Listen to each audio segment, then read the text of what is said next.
പറമ്പിക്കുളം ആളിയാർ കരാർ ലംഘനം തുടർന്ന് തമിഴ്നാട് സർക്കാർ ജലവർഷം അവസാനിക്കാൻ ദിവസങ്ങൾ മാത്രം ശേഷിക്കെ കേരളത്തിന് അർഹമായ വെള്ളം ഇനിയും നൽകിയിട്ടില്ല. സംസ്ഥാന സർക്കാരും യാതൊരു ഇടപെടലും നടത്തുന്നില്ലെന്നും കർഷകർ പരാതി പറയുന്നുണ്ട്. വിവരങ്ങളുമായി അരുൺ ആലത്തൂർ ചേരുന്നുണ്ട്. അരുൺ, ഇതുമായി ബന്ധപ്പെട്ട് ലഭിക്കുന്ന വിവരങ്ങൾ എന്തൊക്കെയാണ്? കർഷകരുടെ ഒരു പരാതി അതെങ്ങനെയാണ്?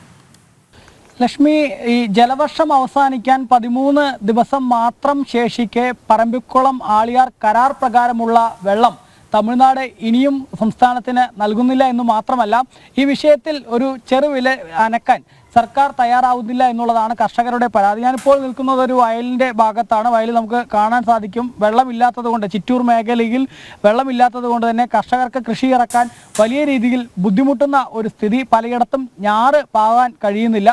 ഇപ്പോൾ ഈ ഞാറ് പാകിയ ഭാഗങ്ങളിലാണെങ്കിൽ അത് വെണ്ട് കീറി നിൽക്കുകയാണ്.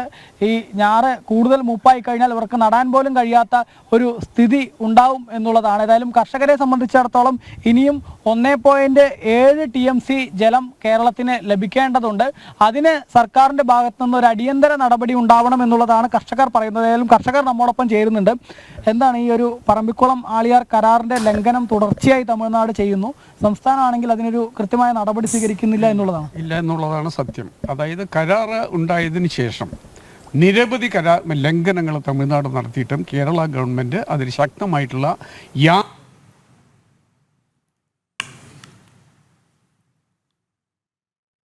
പറമ്പിക്കുളം ആളിയാർ കരാർ ലംഘനം അതുമായി ബന്ധപ്പെട്ട് കർഷകരുടെ ഒരു ദുരിതം അവരുടെ പരാതിയാണ് അരുണാണ് റിപ്പോർട്ട് ചെയ്തുകൊണ്ടിരിക്കുന്നത്. അരുൺ പറഞ്ഞു, പ്രതിവർഷം നമുക്ക് 7.25 TMC ജലം ലഭിക്കണം. ജൂൺ 30 അവസാനിക്കുന്ന ജലവർഷം, ജൂലൈ 1 തൊട്ട് ജൂൺ 30 അവസാനിക്കുന്ന ജലവർഷത്തിൽ പ്രതിവർഷം 7.25 TMC ജലം മണക്കടവ് വീറിൽ വെച്ച് നമുക്ക് അളന്നു തരണം. ഇനിയിപ്പോൾ നമുക്ക് ഈ വർഷം ജലവർഷം അവസാനിക്കാൻ 13 ദിവസങ്ങൾ മാത്രമേ ഉള്ളൂ. 1.7 TMC ജലം ബാക്കിയാണ്. 5.55 TMC ജലം മാത്രമേ നമുക്ക് കിട്ടിയിട്ടുള്ളൂ. നമ്മൾ വെള്ളം ആവശ്യപ്പെടുമ്പോൾ ഡാമുകളിൽ വേണ്ടത്ര വെള്ളമില്ല എന്ന് പറയുകയും അതോടൊപ്പം തമിഴ്നാട്ടിലെ മറ്റ് പ്രദേശങ്ങളിലേക്ക് വെള്ളം കൊണ്ടുപോകുന്നതും തമിഴ്നാടിൻ്റെ സ്ഥിരം പരിപാടിയാണ്. ഇത് കരാർ ലംഘനമാണ്. ഈ ഒരൊറ്റ കാരണം വെച്ചുകൊണ്ട് കേരള ഗവൺമെൻറ്റിന് കോടതിയെ സമീപിക്കാം, ഈ കരാർ വേണമെങ്കിൽ റദ്ദ് ചെയ്യാം. പക്ഷെ അതിനൊന്നും നമ്മുടെ ഗവൺമെൻറ്റുകൾ, ഏത് ഗവൺമെൻറ്റും, അത് LDF ആവട്ടെ UDF ആവട്ടെ, അവർ തയ്യാറാവുന്നില്ല. തമിഴ്നാട് പിണക്കാൻ കേരളത്തിലെ മറ്റേ ഗവൺമെൻറ്റുകളൊന്നും തയ്യാറാവുന്നില്ല. ഈ അന്താരാഷ്ട്ര വിഷയമാണ്, അതായത് മറ്റേ മുഖ്യമന്ത്രി മറ്റുമാണ് ഇതിനെ അന്തർനദീജല കരാറാണ്. 2 സംസ്ഥാനങ്ങൾ അടങ്ങുന്ന കരാറായതുകൊണ്ട് ഇത് മുഖ്യമന്ത്രിയാണ് ഡീൽ ചെയ്യേണ്ടത്. മുഖ്യമന്ത്രിയും ജലസേചന വകുപ്പ് മന്ത്രിയും ഇത് കൈകാര്യം ചെയ്യണം. മുഖ്യമന്ത്രി ഒട്ടും താല്പര്യം കാണിക്കുന്നില്ല. നിവേദനം കൊടുത്തു കഴിഞ്ഞാൽ അത് സെക്ഷനിലേക്ക് വിടുക, അല്ലെങ്കിൽ ചീഫ് സെക്രട്ടറിക്ക് വിടും.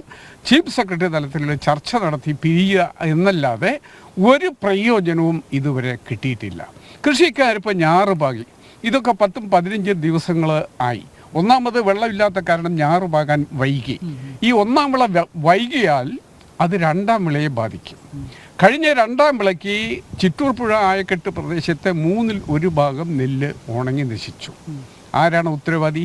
നമ്മുടെ ഗവൺമെൻറ്റാണ്.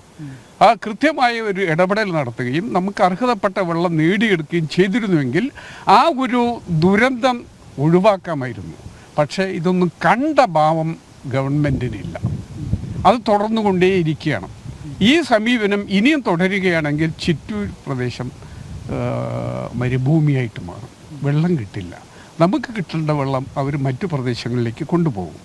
കരാറ് പ്രകാരം ചിറ്റൂർ പ്രദേശത്തേക്ക് തരേണ്ട വെള്ളം തന്നതിന് ശേഷമേ മറ്റു പ്രദേശങ്ങളിലേക്ക് വെള്ളം കൊണ്ടുപോകാൻ പാടുള്ളൂ. ഈ കൃഷിപ്പണികളൊന്നും ചെയ്യാൻ വഴിയാത്തൊരു സ്ഥിതിയാണ്.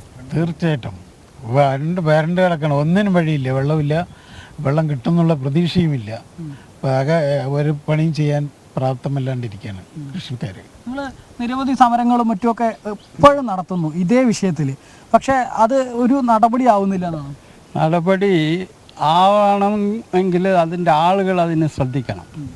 ഇപ്പം ഞാൻ സംശയിക്കുന്നത് ഈ 1.25 TMC വെള്ളം ഇപ്പം പിടിച്ചു വച്ചിട്ടുണ്ട്. ഇതിൻ്റെ ഉത്തരവാദപ്പെട്ട ഒരു കച്ചവടം ചെയ്യണമെന്നാണ് എൻ്റെ ഒരു റീഡിങ്.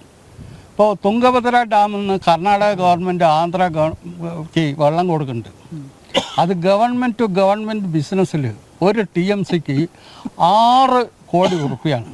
അതുപോലെ ഞങ്ങളിതിൽ സംശയിക്കുന്നുണ്ട്. ഈ വെള്ളം പിടിച്ചു കളിക്കുക, എന്നിട്ട് അത് ബാലൻസ് വെക്കുക, അത് തമിഴ്നാടിന് വിൽക്കണമെന്ന് ആണ് സംശയം. വേലി തന്നെ വളവ് തിന്നണു എന്ന് ഞങ്ങൾ സംശയിക്കുന്നു. ഇവിടുത്തെ കൃഷിക്കാരെ ഇവിടുത്തെ ഭൂമി ഇപ്പോൾ കഴിഞ്ഞ തവണ കുടിവെള്ളത്തിനൊക്കെ വലിയ പ്രശ്നം വന്നു.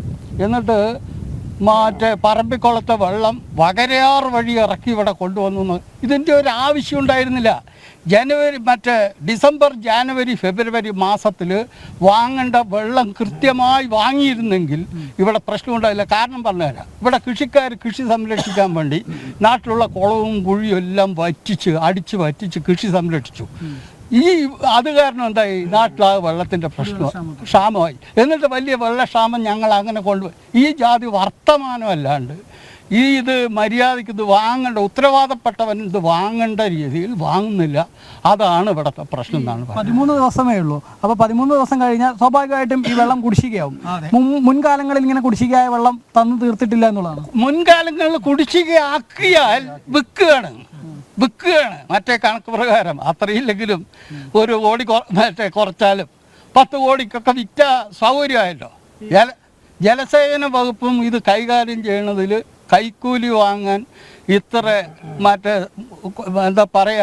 ഇത്ര ഗോപ്യമായിട്ട് മനുഷ്യൻ അറിയാണ്ട് കൈക്കൂലി വാങ്ങാൻ പറ്റിയൊരു സംഗതിയാണ് ഈ വെള്ളം. അർഹമായ വെള്ളം നൽകണം എന്നുള്ളത് തന്നെയാണ് ആവശ്യം. തീർച്ചയായിട്ടും യഥാസമയം മേടിച്ചെടുക്കാൻ ജനപ്രതിനിധികൾ ശ്രദ്ധിക്കാത്തതിൻ്റെ ഒരു പ്രശ്നമാണ് ഇവിടെ മെയിൻ ആയിട്ടും വന്നുകൊണ്ടിരിക്കുന്നത്. എന്ത് കാരണവശാലും ഇപ്പോൾ ഈ സമയത്ത് പാകപ്പെടുത്തിയെടുക്കേണ്ട കണ്ടം പൂട്ടിയിടാനും മറ്റും വെള്ളം കനാലുകളിൽ വന്നാലല്ലേ നമ്മൾ ചെയ്യാൻ പറ്റുള്ളൂ. മഴയും പെയ്യുന്നില്ല, പ്രകൃതിയും ജനപ്രതിനിധികളും എല്ലാവരും ഒരുപോലെ കാർഷിക മേഖല തകർത്തുകൊണ്ടിരിക്കുന്ന ഒരു അവസ്ഥയിൽ കൃഷിക്കാരെന്ത് ചെയ്യാൻ പറ്റും? അങ്ങനെയുള്ളൊരു ബുദ്ധിമുട്ടിലാണ് ഞങ്ങൾ പോകുന്നത്. ഏതായാലും ഈ വാടൻ ചേട്ടൻ്റെയാണ് തോന്നുന്നു. ഇപ്പോൾ ഇങ്ങനെ പോവുകയാണെങ്കിൽ ഇത് കഴിഞ്ഞ് ഉണങ്ങുന്ന അവസ്ഥ വരും അല്ലേ? ഞാനിവിടുത്തെ 70 വർഷത്തോളം ഉള്ള ആളാണ്.